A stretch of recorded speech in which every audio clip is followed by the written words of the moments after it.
لا خیر فی کثیر من نجواہم، اب یہ چونکہ منافقین تھے یہ اپنے نجوا کرتے تھے، علیحدہ بیٹھ کے گفتگویں کرنا، سرگوشیاں کرنا، اور طرح طرح کے نجوا ہوتے تھے، بیٹھے باتیں بھی کر رہے ہیں، مسکرا بھی رہے ہیں کسی کو دیکھ کر تاکہ اس کے دل میں خلجان پیدا ہو جائے، یہ میرے بارے میں کوئی باتیں کر رہے ہیں، اشارے بھی کر رہے ہیں، تو 100 طرح سے ہتھ کنڈے، اور یہ ہماری مجلسوں میں بھی ہوتا ہے، یہ سارے معاملات جو کہ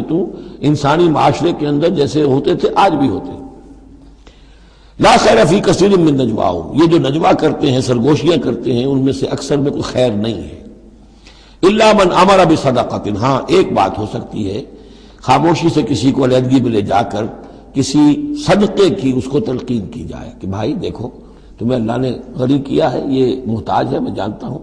تو علیحدگی بجائے اس کے کہ پبلک میں اس سے بات کرو، اسے علیحدہ جا کے سمجھاؤ، یہ اچھی بات ہے۔ او معروف، یا کسی اور نیکی کا حکم دے، او اصلاح بین الناس، یا لوگوں کے معاملات کو درست کرنے کے لیے، دو بھائی جھگڑ پڑے ہیں تو کرنا پڑتا ہے یہ کہ ایک سے جا کر بات سنیے، پھر اس کی بات جو ہے اس کو اچھی شکل میں پیش کیجئے دوسرے بھائی کے پاس کہ آپ کو مغالطہ ہوا، انہوں نے یہ بات یوں نہیں کہی تھی یوں کہی تھی، اس طریقے سے جو بھی کوئی ہو رہا ہو علیحدہ علیحدہ خفیہ گفتگو، تو اس میں کوئی حرج نہیں ہے۔ وَمَن يَفْعَلْ ذَلِكَ ابْتِغَاءَ مَرْضَاتِ اللَّهِ، جو شخص اس طرح کا نجوا کرے گا، اس طرح کی سرگوشی کرے گا